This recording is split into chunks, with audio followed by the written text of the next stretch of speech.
আসসালামু আলাইকুম। আমি এসে গেছি আজকে নিউ ব্লগ নিয়ে।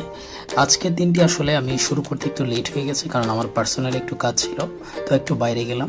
সেই কাজটা সেরেই এসে আসলে আমার ডেটাকে প্রোডাক্টিভ করতে আমি আসলে সাথে সাথে পড়তে বসে গেলাম। তো একটু লেটে শুরু করেছি, বাট আজকে শুরু করেছি আমার পছন্দের একটি সাবজেক্ট, সেটা হচ্ছে দৈনন্দিন জীবনে বিজ্ঞান। তো আমাদের জব সেক্টরে এটা আসলে খুবই কার্যকর। তবে একটা কথা বলে রাখি, যেহেতু আমি সায়েন্স ব্যাকগ্রাউন্ড, তো সেক্ষেত্রে আসলে আমার বিজ্ঞান পড়তে খুবই মজা লাগে ফার্স্ট অফ অল। আর সেকেন্ডলি হচ্ছে আমি বেসিক থেকে শুরু করছি, যেহেতু আমি এই চ্যাপ্টারগুলো আসলে কিছুদিন আগে পড়েছি, তাই আজকে একটু রিভিশন দিয়ে ফার্স্টলি শুরু করেছিলাম। তো ফার্স্টলি আমি দেখেছিলাম পদার্থের অবস্থা এবং তাদের পরিবর্তন বিষয়ক বিভিন্ন বিষয় নিয়ে আসলে পড়াশোনা করা ট্রাই করেছি। নেক্সট হচ্ছে পদার্থের গঠন, পরমাণুর গঠন, তারপর হচ্ছে আইসোটোপের ব্যবহার, ধাতব পদার্থ এবং তাদের যৌগিক পদার্থ, অধাতব পদার্থ, অ্যাসিড, ক্ষার এবং লবণ। প্রায় আমি 40 পেজের মতো পড়া আজ দেখার সুযোগ হয়েছে।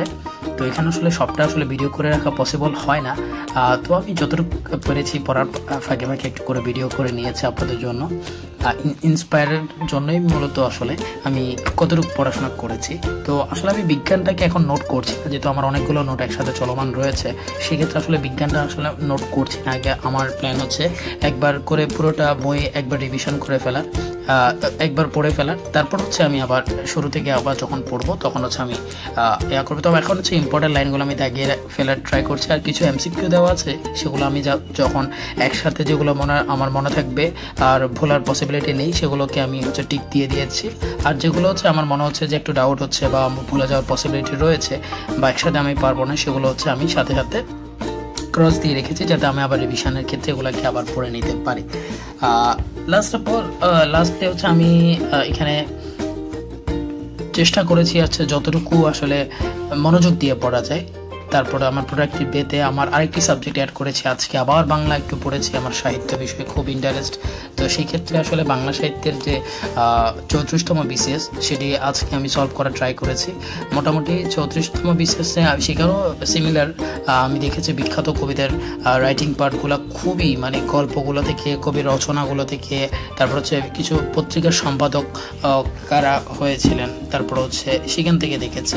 আবার কিছু আমি আজকে আসলে যতদিন সলভ করেছি বাংলা প্রশ্ন, সেক্ষেত্রে সাহিত্যের আজকে কিছু প্রশ্ন পেয়েছি যেখানে আমাদের সাল ধরে ধরে প্রশ্ন করা হয়েছে। তো সালটাকে আমি অতটা প্রায়োরিটি দিই না, দু একটা প্রশ্নের জন্য আসলে সালের মধ্যে এতটা এফোর্ট দিয়ে লাভ নেই। তারপরে যতটুকু মনে রাখা যায় আমাদের ততটুকু আসলে পড়া উচিত। তারপর সাথে সাথে আমি আসলে আমার হচ্ছে প্রিয় সাবজেক্ট, সেটা হচ্ছে আমি যে সাবজেক্টের উপর পড়াশোনা করছি, ম্যাথমেটিক্স। তো সেটি আমি ক্লাস 9ম-10ম শ্রেণীর প্রায় গুরুত্বপূর্ণ কিছু চ্যাপ্টার অলরেডি শেষ করেছি। তার মাধ্যমে আজকে আমার একটি প্রিয় অধ্যায় ছিল, সেটা হচ্ছে ত্রিকোণমিতিক প্রেক্ষাপট। আসলে এটি অনুশীলনের জন্য আমাদের জব সেক্টরে খুব একটা কাজে লাগার মতো না, তবে এটি হচ্ছে আমার মূলত আমার যে টিউশন পার্ট রয়েছে এবং অনলাইনে ক্লাস রয়েছে, সেক্ষেত্রে সেটির জন্য আমার আসলে এই প্রিপারেশানটা আমার করা হয়েছে। তার পাশাপাশি আমার একাডেমিক কিছু পড়াশোনা ছিল। তো একাডেমিক পড়াশোনার ক্ষেত্রে আসলে সবচেয়ে বড় সমস্যা হচ্ছে আমি একাডেমিক পড়াশোনাটাকে আসলে খুব একটা কন্টিনিউ করতে পারি না। আজকে পড়লে বা আবার একদিন গ্যাপ হয়ে যায় বা 2 দিন গ্যাপ হয়ে যায়। তো আসলে আমার এই যে পড়াশোনার স্টাডি ব্লগের মেইন রিজন হচ্ছে আমি যদি অন্তত একজনকে আমি ইন্সপায়ার করতে পারি যে আমার পড়াশোনাটা দেখে আসলে আমি কত চাকরি পাবো কি পাবো না সেটাও আমার শিওর না, তবে আমার চেষ্টাটা যাতে বেস্ট এফোর্ট দেওয়া হয়। এই যে আমি ভিডিও করে রাখলাম, এটা আসলে বলা যায় যে একেবারে এক্সেপশনাল একটা কাজ, যেটা হচ্ছে আমার পড়াশোনা। আমি জাস্ট স্ট্যান্ডটা লাগিয়ে ক্যামেরাটা করে রেখেছি, আর যতক্ষণ করতে পেরেছি করেছি। এরপর হচ্ছে সেটা ক্যান্সেল করে দিয়ে আমি জাস্ট একটু টুকটাক এডিট করে আপলোড করে দিলাম। তো মূলত এটা হচ্ছে মানুষকে ইন্সপায়ার করার জন্যই মেনলি, আর পাশাপাশি হচ্ছে আমার একটা ভালো লাগার কাজ বিষয়টি, ঠিক আছে। তো আমার সবচেয়ে ভালো লাগার কাজের মধ্যে একটা হচ্ছে লেখালেখি করা, তারপর হচ্ছে এই যে ভিডিও এডিটিং করা, ভিডিও মেকিং করা। তবে এগুলোতে অনেক টাইম পাসে থাকে।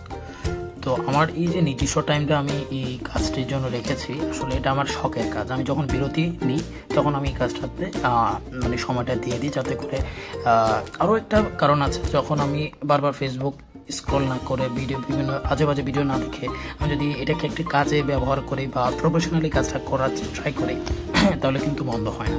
তো আজকে ছিল আমার এই ইফেক্টিভ একটি ডে। তবে আরও সময় দেওয়ার ট্রাই করবেন ইনশাআল্লাহ। আপনারাও আশা করে পাশে থাকবেন। ধন্যবাদ সবাইকে। আসসালামু আলাইকুম। এভাবেই আমার জন্য দোয়া করবেন সবাই। ধন্যবাদ সবাইকে।